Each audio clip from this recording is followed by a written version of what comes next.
स्वागत है आप सभी का RD star mathematics and science में।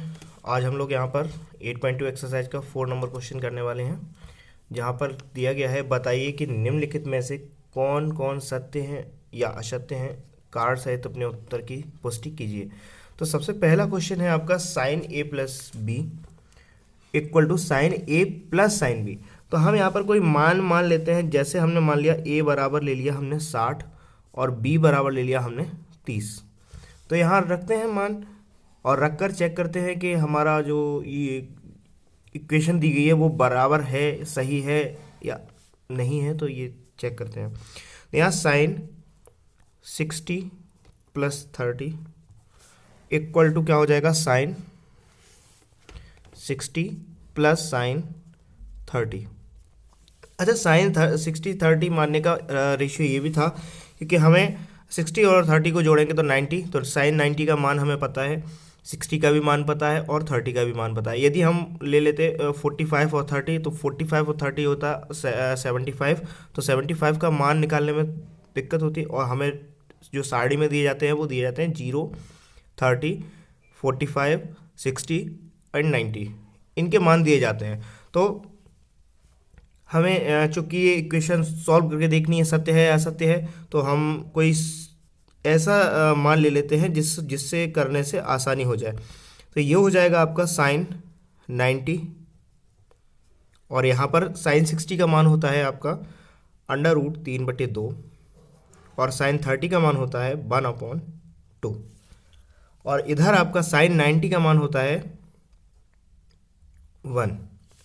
यहाँ पर आपका हो गया ये 2√3 + 1। क्या ये दोनों बराबर हैं? नहीं। तो यहाँ पर ये कैसी इक्वेशन है? ये आपकी असत्य है और कार्ड लिख देंगे यदि हम कार्ड हमारा ये है, ठीक है ना, क्योंकि हमने यदि ए बराबर लेते हैं 60 और बी बराबर लेते हैं 30, यदि आप दोनों सेम भी लेते हैं तो भी बराबर नहीं होगी, ठीक है ना। चलिए आगे अगले क्वेश्चन पे पहुँचते हैं, सेकेंड नंबर पे। थीटा में वृद्धि के होने के साथ साइन थीटा के मान में भी वृद्धि होती है। तो यहाँ पर आप देखिए साइन थीटा का जो साइन 0 का मान होता है वो होता है, साइन 0 का मान होता है 0। फिर साइन 30 का मान होता है 1/2। साइन 45 का मान होता है 1/√2 एंड साइन 60 का मान होता है √3/2 और साइन 90 का मान होता है 1। देखिए हमने सबसे पहले साइन थीटा की सबसे छोटी वैल्यू यानी 0 ली, तो 0 पे ये 0 था। फिर उसके बाद 30 ली तो आधा हो गया, 1/2 हो गया। फिर ये हमने साइन 45 ली तो 1/√2 आया। तो इसे थोड़ा परमीकरण करके देख लेते हैं, क्या ये 1/2 से बड़ा है? √2/√2 तो हो जाएगा √2/2, ये हो जाएगा। यहाँ पर क्या था 1 और 1 से ऑब्वियसली बड़ा है ये 1 ये √2 की वैल्यू होती है 1.41, इतना ले लेते हैं। तो जब बड़ी संख्या में भाग देंगे तो सीधा सा है बड़ा आंसर आएगा। तो यानी कि साइन 45 का मान साइन 30 से बड़ा होता है। फिर साइन 60 का मान, साइन 60 ये √3 की वैल्यू होती है 1.73/2। तो ये √2 से बड़ी हो रही है, यानी कि यहाँ पे भी इससे बड़ा मान आएगा, तो ये भी बड़ा आ रहा और यहाँ पर सीधा 1 हो गया। तो यानी कि कहने का मतलब ये है कि थीटा का मान जैसे जैसे हम बढ़ाएंगे तो साइन थीटा का मान वैसे वैसे बढ़ जाएगा, ठीक है ना। तो यहाँ तक ये समझ में आ गया होगा आपको, ये कार्ड हो गया आपका और ये जो ऑप्शन है वो कैसा है आपका, करेक्ट है। फिर चलते हैं थर्ड वाले ऑप्शन में। थीटा में वृद्धि होने के साथ कॉस थीटा के मान में भी वृद्धि होती है। तो कॉस थीटा के भी मान ले लेते हैं। कॉस 0 इक्वल टू होता है आपका 1 कॉस 30 इक्वल टू होता है आपका √3/2 कॉस 45 इक्वल टू होता है 1/√2 कॉस 60 इक्वल टू होता है 1/2 और कॉस 90 इक्वल टू होता है 0। तो यहाँ से देखेंगे कॉस 0 का मान 1, कॉस 30 का मान √3/2 यानी कि 1 से छोटा हो गया। फिर यहाँ और छोटा हो गया, यहाँ भी छोटा हो गया, यहाँ बिल्कुल छोटा हो गया 0।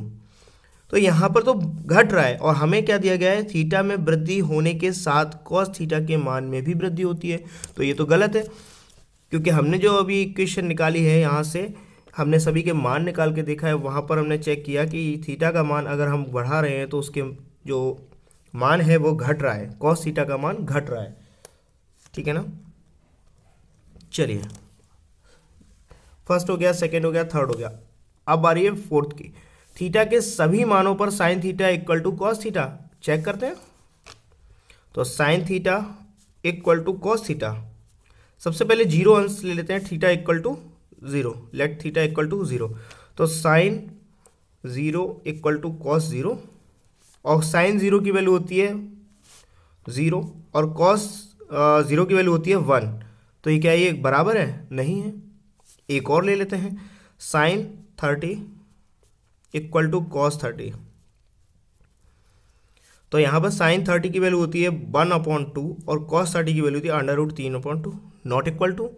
एक और मान लेके देख लेते हैं, sine 45 equal to cos 45 degree. यहाँ पर ये भी √2 1/√2 होता है, ये भी 1/√2 होता है। तो बोल रहा है कि हमारे यहाँ तो बराबर आ गए। ठीक है ना। क्योंकि क्वेश्चन में बोल रहा है थीटा के सभी मानों पर, तो थीटा के सभी मानों पर नहीं होता है, सिर्फ 45 पे होगा, 45 पे, इस पे भी नहीं होगा, इस पे भी नहीं होगा, 60 पे भी नहीं होगा, 90 पे भी नहीं होगा। ठीक है ना। तो सिर्फ 45 पे हो रहा है। तो यहाँ पर हम क्या, ये हमारा क्रॉस है। अगर ये बोलता कि थीटा के किसी मान पर sine theta equal to cos theta हो सकता है, तो हमारा ये सही होता। ठीक है। नेक्स्ट आगे बढ़ते हैं हम लोग लास्ट क्वेश्चन पे। ए इक्वल टू 0 डिग्री पर कॉट ए परिभाषित नहीं है। तो यहाँ लिख लीजिए कॉट ए, और ए की वैल्यू दी गई है 0 डिग्री।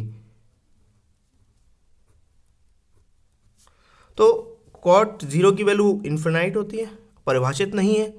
तो ये तो सीधा है, इसे प्रूफ कर सकते हैं कि कॉट थीटा को हम लिख सकते हैं कॉस थीटा, यानी कि कॉस 0 अंश अपॉन साइन 0 अंश। कॉस 0 की वैल्यू होती है आपकी 1 और साइन 0 की होती है 0। जब भी 0 से किसी संख्या को भाग देते हैं तो उसका आंसर आता है इन्फिनाइट, परिभाषित नहीं है। ठीक है ना। इसीलिए आप लोगों ने परिमेय संख्या पढ़ी है, तो परिमेय संख्या में देते हैं कि परिमेय संख्या को P/Q रूप में लिखते हैं, जहां Q not equal to P/Q रूप में लिख रहे हैं और Q नॉट इक्वल टू 0। अगर Q की वैल्यू 0 हो गई तो ये इन्फिनाइट हो जाएगा मान। ठीक है ना, ये परिमेय संख्या रहेगी ही नहीं। ठीक है ना। तो इसलिए हम लोग जब भी 0 का मान किसी भी संख्या में देंगे तो क्या आएगा, परिभाषित नहीं है, इन्फिनाइट, अनंत बोल सकते हैं। ठीक है। तो ये आपके क्वेश्चन थे। तो ये वाला भी क्वेश्चन, जो आपका क्वेश्चन था वो कैसा हो गया, राइट। मिलते हैं अगली वीडियो में, तब तक बने रहिए हमारे चैनल के साथ। धन्यवाद दोस्तों।